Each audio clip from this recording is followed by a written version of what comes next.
Friends பாருங்கள், சக்கரை கிழங்கு வச்சு சூப்பராக ஒரு போண்டா செய்யலாம். கிழங்கு வந்து ஆல்ரெடி வேக வச்சுட்டேன். இதை உரிச்சிட்டு செய்யலாம். ஒரு பாத்திரத்தில் கொஞ்சமாக கோதுமை மாவு சேர்த்துக்கணும். அது கூட ரவை சேர்த்துக்கணும். நான் வந்து நாகா ரவை தான் எடுக்கிறேன். பாருங்க, கொஞ்சமாக லைட்டாக சேர்த்துக்கணும். அவ்வளோதான். சக்கரை கிழங்கு வந்து தோல் எடுத்தாச்சு. தோல் எடுத்துகிட்டு ஒரு மிக்ஸி சார்லேருந்து போட்டுக்கணும். நீங்கள் வந்து வெல்லம் சேர்க்கலாம். நான் வந்து நாட்டு சக்கரை தான் சேர்த்துருக்கேன். எதுக்கு தேவையாக சேர்த்துக்கலாம். நீங்கள் ஒயிட் சக்கரை சேர்த்துக்கலாம். நான் வந்து நாட்டு சக்கரை சேர்க்குறேன். அது கூட பாருங்கள், லைட்டாக ஓரம் வந்து இந்த நாட்டு சக்கரை வந்து இருக்குது. இது வந்து நம்ம தள்ளி விட்டுடணும். பாருங்கள், இந்த அளவுக்கு நைஸாக அரைக்கணும். கொஞ்சமாக சோட்டா மாவு, தேங்காய் இருந்தால் தேங்காவை அரைச்சி ஊற்றிக்கலாம், போட்டுக்கலாம். தேங்காயும் போட்டுக்கலாம் அரைச்சதில். நான் தேங்காய் வந்து சேர்க்கல. தேங்காய் போட்டால் டேஸ்ட்டு சூப்பராக இருக்கும்.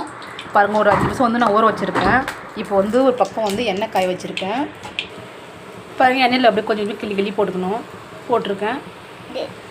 பாருங்கள், நல்லா இந்த அளவுக்கு வெந்து வந்துச்சு. போதும். இப்போ வந்து எடுத்துடலாம்.